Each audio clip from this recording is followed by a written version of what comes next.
Hi hello friends, అందరికీ నమస్తే. Welcome back to our channel. నేనైతే కొన్ని డేస్ నుండి అనుకుంటున్నాను ఇక్కడ ఉన్నటువంటి డ్రెస్సింగ్ ఏరియా అంతా కూడా క్లీన్ చేద్దామని, కానీ రెగ్యులర్గా పోస్ట్పోన్ చేస్తూనే ఉన్నాను. మీరు ఇక్కడ కనుక అబ్జర్వ్ చేసినట్లయితే నేను ఆ బ్యాంగిల్స్ అన్నిటి కూడా మన బట్టలకు కానీ ఏదైనా కొన్నప్పుడు బాక్స్ వస్తుంది కదా, సో అలాంటి బాక్స్లో అయితే పెట్టి స్టోర్ చేసుకున్నాను. మేము కబోర్డ్స్ చేయించినప్పుడు ఆ కబోర్డ్స్ చేసి అతనికి చెప్పాను, ఇక్కడ బ్యాంగిల్స్ పెట్టుకోవడానికి ఒక స్టాండ్ లాగా ఏదైనా ఒకటి చేయమని చెప్పాను, కానీ అతను చేయలేదు. సో ఫైనల్గా నేనైతే ఒక బ్యాంగిల్స్ పెట్టుకోవడానికి ఒక ఆర్గనైజర్ అయితే కొనుక్కున్నాను. సో ఇక ఈరోజు అయితే ఈ డ్రెస్సింగ్ టేబుల్ అంతా కూడా క్లీనింగ్ అయితే చేద్దాము. ఈ డ్రెస్సింగ్ టేబుల్ క్లీనింగ్ కోసం అయితే ఇక నేనైతే హోమ్ మేడ్ ఒక లిక్విడ్ అయితే ప్రిపేర్ చేసుకుంటున్నాను. ఈ లిక్విడ్ కోసం ఇక్కడ నిమ్మకాయలు, 3-4 లవంగాలు, అలాగే ఒక చిన్న దాల్చిన చెక్క ముక్క మరియు మేస్, తగినన్ని వాటర్ వేసుకొని ఈ వాటర్ అన్నిటి కూడా ఒక హాఫ్ వచ్చేంత వరకు బాయిల్ చేసుకొని మొత్తం కూడా చల్లార్చుకున్నాను. ఈ వాటర్ని అయితే ఒకసారి స్ట్రెయిన్ చేసుకున్న తర్వాత ఇందులోనే ఒక 2 కప్స్ వరకు అయితే వెనిగర్ వేసుకున్నాను. అలాగే ఒక 1 టేబుల్ స్పూన్ వరకు అయితే బేకింగ్ సోడా అండ్ ఒక హాఫ్ స్పూన్ వరకు అయితే ఉప్పు వేసుకున్నాను. ఈ లిక్విడ్ని మనం కిచెన్ క్లీనింగ్, అలాగే కబోర్డ్స్ క్లీనింగ్ మరియు మిర్రర్ క్లీనింగ్ కోసం కూడా యూజ్ చేయవచ్చు. నేను ఫ్రిడ్జ్ క్లీనింగ్ కోసం కూడా ఇదే లిక్విడ్ని అయితే యూజ్ చేస్తాను. ఇందులో నేను లవంగాలు, అలాగే దాల్చిన చెక్క మరియు మేస్ వేసాను కదా, సో వీటి ఘాటు వల్ల మనకి కొన్ని డేస్ వరకు అయితే మనము కాక్రోచ్ వేసిన కానీ ఏమైనా చిన్న చిన్న పురుగులు లాంటివి అయితే అవాయిడ్ చేయవచ్చు. ఈ స్మెల్కి అయితే అవి రావు.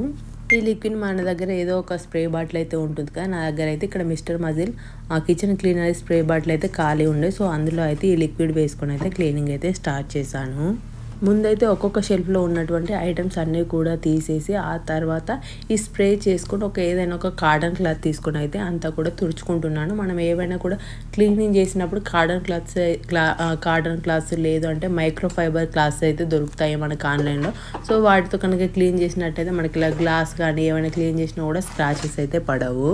అండ్ మనము రకరకాల ఐటమ్స్ అయితే కొంటూ ఉంటాము. సో ఇలాంటివి ఏమైనా క్లీనింగ్ చేసేటప్పుడు కానీ సో అప్పుడప్పుడైనా మనం చెక్ చేస్తూ ఉండాలి, వీటిపైన డేట్ ఉందా లేదా అనేసి అయితే ఒకసారి అయితే యూజ్ చేసేటప్పుడు అయితే కంపల్సరీ చెక్ చేసుకోండి.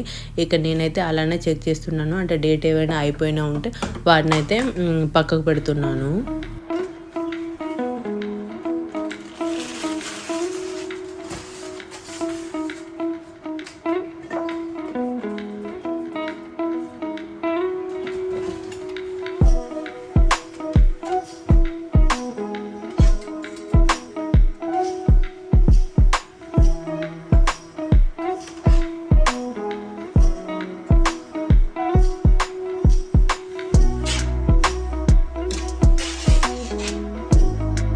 మనం రెగ్యులర్గా యూజ్ చేస్తున్నా కూడా వాటికి ఎంతో కొంత డస్ట్ ఉంటుంది కదా, సో ఐటమ్స్ ఏమేమి ఉన్నాయో వాటన్నిటి కూడా ఒకసారి అయితే క్లాత్తో తుడుచుకొని పక్కన పెట్టుకొని ఆ తర్వాత పేపర్ వేసుకొని అయితే అరేంజ్ చేసుకుంటున్నాను.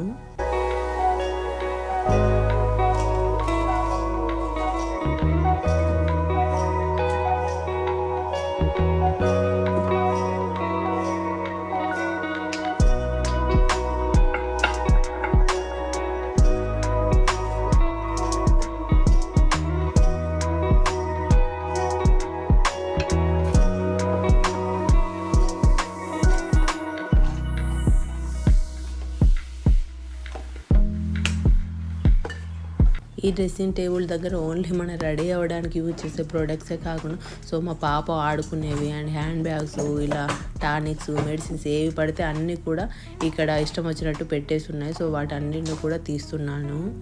నేను ఇక్కడ చూపిస్తున్నటువంటి వడ్డానం అయితే మీషోలో 1.5 year బ్యాగ్ తీసుకున్నాను మా చెల్లి పెళ్ళప్పుడు. క్వాలిటీ అయితే బాగుంది. అండ్ మీరు ఏమైనా ఇలాంటివి కొన్నప్పుడు అయితే మనం వాడిన తర్వాత వాటిని వెంటనే కూడా ఏదైనా ఒక దాంట్లో ప్యాక్ చేసి పెట్టుకోవాలి, అలా అయితే స్టోన్స్ కానీ ఏమైతే ఊడిపోకుండా ఉంటాయి. ఈ ట్రిమ్మర్ వచ్చేసి అయితే నేను మీషోలో 160 రూపీస్కి అయితే తీసుకున్నాను. ఇది అంటే నాకు మెయిన్గా పీసీఓడి ఉంది, సో అప్పర్ లిప్ హెయిర్ ఉంటుంది అండ్ మనకు ఐబ్రోస్ తీసుకోవడానికి కూడా ఇదైతే యూజ్ అవుతుంది. సో ఎవరికైనా ఇంట్రెస్ట్ ఉన్న వాళ్ళైతే తీసుకోండి. అండ్ ఫైనల్గా ఇక్కడ ఉన్నటువంటి ఐటమ్స్ అయితే అన్నీ తీసేసి క్లీనింగ్ అయితే చేసుకొని పేపర్స్ అయితే వేసుకున్నాను. బ్యాంగిల్స్ పెట్టుకోవడానికి అయితే ఒక బ్యాంగిల్స్ కోసం అయితే ఒక ఆర్గనైజర్ తీసుకున్నాను అని చెప్పాను కదా, దీన్ని అయితే నేను అమెజాన్లో తీసుకున్నాను. దీని కాస్ట్ వచ్చేసి 558 రూపీస్ పడింది. ఇందులో 2 అయితే వస్తాయి మనకి. క్వాలిటీ వైజ్గా బాగుంది అండ్ ఇందులో అయితే మనకు కలర్స్ కూడా అవైలబుల్గా ఉన్నాయి. మీకు నచ్చిన కలర్ అయితే తీసుకోవచ్చు. ఈ బ్యాంగిల్ బాక్స్లో ఒక్కొక్క దాంట్లో అయితే 5 వచ్చాయి. మనకు బ్యాంగిల్స్ పెట్టుకోవడానికి అయితే సరిపోతుంది. అండ్ నాకు ఒక్కటే సరిపోయింది. ఇంకొక దాంట్లో జస్ట్ ఒక రెండింటికి మాత్రమే పెట్టాను. వీటన్నిటి కూడా సర్దుకోవడానికి నాకు ఆల్మోస్ట్ ఒక హాఫ్ అన్ అవర్ దాకా పట్టింది. అండ్ అన్నీ కూడా మిక్స్ అయిపోయి ఉన్నాయి కదా, సో నాకైతే చాలా టైం పట్టింది. అండ్ మనం ఎప్పుడైనా జర్నీస్కి ఏదైనా ఫంక్షన్స్కి వెళ్ళినప్పుడు కూడా ఈ బాక్స్ని డైరెక్ట్గా పట్టుకొని అయితే వెళ్ళొచ్చు. మనకు ఈజీగా ఉంటుంది అండ్ బ్యాంగిల్స్ కూడా పలగవు. బ్యాంగిల్స్ అన్నిటిని కూడా అరేంజ్ చేసి పెట్టుకున్నాక కబోర్డ్లో అయితే పెట్టుకున్నాను. అండ్ సింపుల్గా ఇలా అయితే నా డ్రెస్సింగ్ ఏరియాని అయితే ఆర్గనైజేషన్ చేసుకున్నాను. అండ్ ఫైనల్గా ఒక దువ్వెనలో క్లీనింగ్ అయితే ఒకటి మిగిలిపోయింది. సో వాటిని కూడా క్లీన్ చేసి అయితే పెట్టుకున్నాను. అండ్ నేనైతే ఇక్కడ మిర్రర్ క్లీనింగ్ కోసం కూడా ఇదే స్ప్రేని అయితే స్ప్రే చేసి ఒకసారి ఏదైనా ఒక కాటన్ క్లాత్తో మొత్తం కూడా మిర్రర్ని అంతా కూడా తుడుచుకున్న తర్వాత ఒకసారి అయితే టిష్యూతో అయితే అంతా కూడా క్లీన్ చేసుకున్నాను. సో మిర్రర్ కూడా ఈజీగా అయితే క్లీన్ అయిపోయింది. ఇదే లిక్విడ్తో నేనైతే కిచెన్ క్లీనింగ్ అయితే చేశాను. సో ఆ వీడియో లింక్ అయితే కింద ఇస్తాను. ఇంట్రెస్ట్ ఉన్న వాళ్ళైతే చూడండి. అండ్ మీలో ఎవరైనా నా ఛానల్లో వీడియోస్ ఫస్ట్ టైం కనుక చూస్తున్నట్లయితే సో ఒకసారి నా వీడియోలో ఉన్నటువంటి షార్ట్స్ అయితే ఒకసారి చూడండి. మీకైతే యూస్ఫుల్ అండ్ హెల్త్కి సంబంధించిన వీడియోలు కూడా ఉంటాయి. అండ్ మన ఛానల్లో ఇలా లాంగ్ వీడియోస్ వచ్చేసి అయితే ఇక్కడ నుండి క్లీనింగ్ వీడియోస్ అండ్ షార్ట్స్లో అయితే కుకింగ్ వీడియోస్ పెడతాను. Thank you. Please subscribe.